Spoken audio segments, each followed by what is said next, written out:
This time of the year brings many things to everyone. The main thing it brings is State of Origin. William, New South Wales. A lot of talk. Can they win? Mate, hopefully they don't do what they did last year. Come out of the blocks. Well, I mean, we end up losing the series, but we come out of the blocks. Everybody was wrapping up Fafita. Everyone was wrapping up the Blues, saying it's a new dynasty, Tedesco, all these young kids. And it sort of gave them a big head. Next minute, we lose game 2, we lose game 3.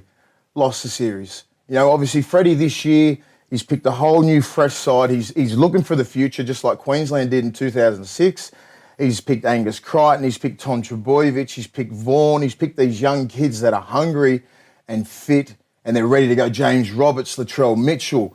There's 11 debutants. It's crazy. It's just the same as what Queensland did when they were rebuilding in 2006. And I just think that Freddie has picked the right mix of people. Well, let's start with the New South Wales team. I personally think that no one really could complain. The only bloke who was probably a little bit unlucky to miss out is Tariq Sims. Yeah. For Crichton, but you can see what Crichton brings to the team. It's an all-out attack sort of side. Will that be enough to win? I think so. I think, as you said, I feel so sorry for Tariq Sims because I think they should have been swapped because Tariq's been the 18th and 19th man for a couple of years, so he sort of sat. He doesn't really put someone else in his position. You either pick him or you just let him sit in club football. Don't pick him as 18th or 19th man. That's what you do for an 18-year-old. That's the future of the game. Tariq has arrived. He should be in the 17, but well done to Angus Crichton. He deserves his spot.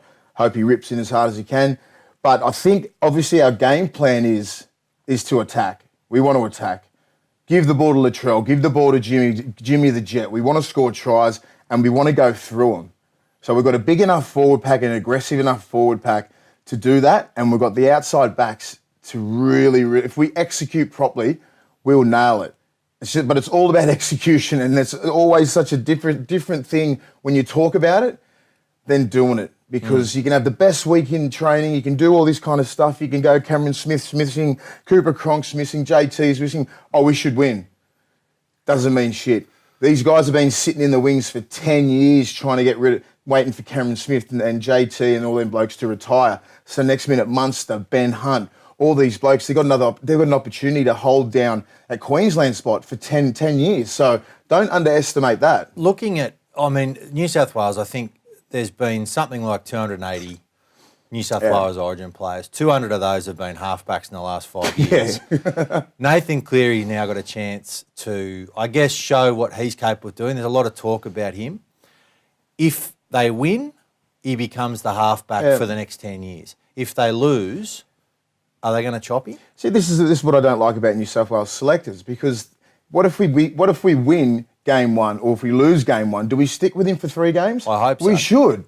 To give him an opportunity to play a whole Origin series. They've done it with Jared Mullen. They gave him 1 game, we got beat, he's out. You know, Pearcey was lucky enough to play a fair few years of Origin because he was playing so good and he kept getting, he was deserved enough to get picked every Origin series. And there was no one else knocking Maloney was sort of in and out. You pick Soward, you've got Hodkinson, Adam Reynolds, you're putting Birdie at 5'8". Josh Reynolds was having a crack. So Cleary's been the future for the last couple of years. I was shitting myself when he got injured. I was like, he's going to cost himself an Origin spot.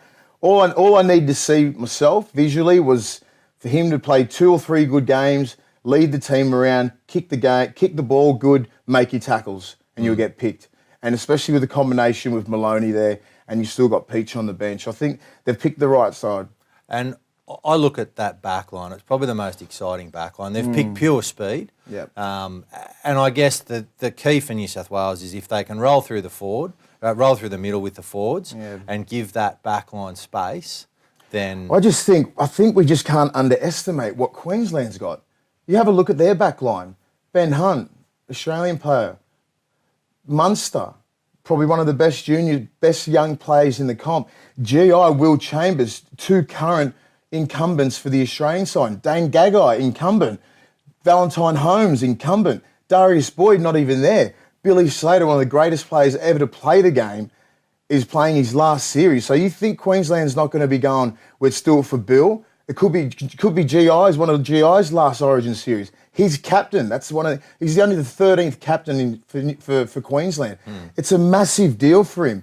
And people will play for GI. He's not the player that's going to go out there and talk and like he's like your Cameron Smith. He just leads. I don't want to wake that beast up because he's been playing some good football lately. He's awake now. And now he's awake. Yeah. He's got the captaincy. He's got responsibilities. He's going to have to be accountable for everything he does. And that scares the shit out of me. Well, looking at that Queensland side, I guess, and one thing that has taken me not by surprise, but last year Kevin Walters moved on a few, Nate Miles, Jacob Lilliman. There was a few real there was a few real legends of the game, or that Queensland side, that just moved on. This year, Darius Boyd. They've started to get rid of Matt Scott gets dropped. Yeah. The New South Wales players essentially have been told that it's a big changing of the guard and that sort of thing, but it's also a changing of the guard for that Queensland side. It's a massive... they've lost 100 games in a year through Cooper Cronk, JT and Cameron Smith. They've lost nearly 100 games of origin. That is ridiculous. The amount of experience them three people used to bring to the team. So just the actual mental side of things, when you go out there and you play and you see Jonathan Thurston wearing number 7, you see Cameron Smith with number 9 on. For a young kid, if you play against Queensland, you're mentally done already because you can see Cameron Smith's demeanour when they're down 6 points. It's like they're up by 30 because he doesn't panic. And JT, they've got the same sort of demeanour. They have this quiet confidence and this arrogance about them. And they never ever stop believing in themselves, and it sucks. And I've been on the other end of it, and I've won games, I've been on the other end of games where you think you've won, and they just come back and they just think, they just get you by 2 points or 4 points, or they score a late try. They have belief in themselves to always get that try. And I just don't think they can have that now because then players aren't there. So where is this game going to be won or lost? It's hard to say because everyone's like, it happens in the forwards.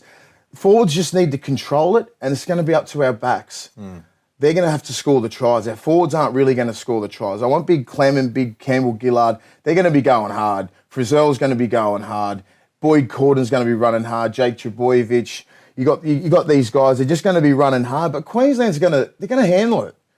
They're not the sort of pack that's going to sit back. You've got Dylan Napa, who's one of the hardest hitters in the comp. And he's improved. And he's improved a heap. You've got Jared Wallace, who is a form prop up there. You got Gavin Cooper, who's played a shitload of games. Kafusi's been sitting on the edge for Melbourne in a great system. He's used to running off. So they've picked players. They always pick the right players in the right positions. Yeah. So the only thing I would say about New South Wales, I wouldn't have done. I would have only picked Tom Trbojevic or Tedesco. Yeah. I wouldn't have picked both because you don't pick players out of position. And I think they've picked Tom out of position because I think he belonged at fullback or he doesn't belong in the side at all. Yeah. Because pick another winger like that, Kotrick, who's a genuine winger, who knows how to get out on them play twos, because that's the hardest run in the game. Yeah. And, Tommy's a big boy. He's about 6'4", 6'5". He's long. They can get underneath him and drive him back. So that's what I'm scared of. So I just think they should have went with a proper winger instead of just because he had to get picked. Yeah. One of them had to go. Melbourne, jury for me is out whether or not... I understand what they're doing. They're taking the game to Melbourne. They're trying to grow it, all of that. Whether or not that's fair, I don't necessarily agree where one side doesn't have a home ground advantage. Well, it's Queenslanders get the advantage down there because everyone just hates New South Wales. Well, everyone hates New South Wales everywhere. Exactly. And you can really feel it down there. Yeah. So, what do you think? Is that's going to favour Queensland? I think it does favour Queensland because it's not our home game. It definitely isn't. I've played down in Melbourne, and the thing about young kids and fans these days, they don't go for New South Wales or Queensland now. They go for players. They love Greg Inglis. They love Billy Slater. They love Cameron Smith. So they all go for Queensland. So this whole last 10 years of people, the generation, have all gone for Queensland.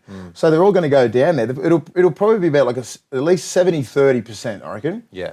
It's their home ground. Yeah. We've sold our home game just for money. Yeah. They're not giving a shit about the players. They don't care about it. They just want it. They're trying to say we're trying to grow the game. The game has grown. It's state of origin. Everybody knows about it.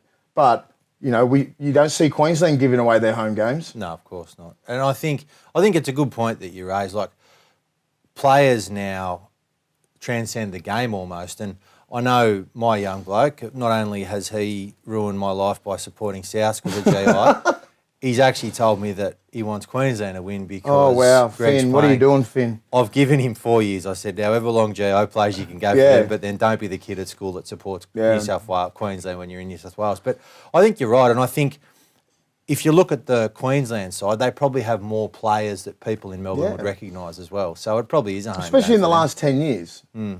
Just with their simple, Bill, GI, Cameron, Cooper Cronk. That's enough. Israel Folau, when they were down there, they were household names, superstars playing Origin. So you're going to get them young kids that just go for them, especially if you're just down in Melbourne or anything like that and you're a Melbourne kid that loves league. You're going to go for your players. You're not going to go for... You don't care about New South Wales. All you care about is your players. Benny Elias came out at the function on Monday night that we were at and basically had another crack at Queensland. I think he'd had a few Chardonnays at that point.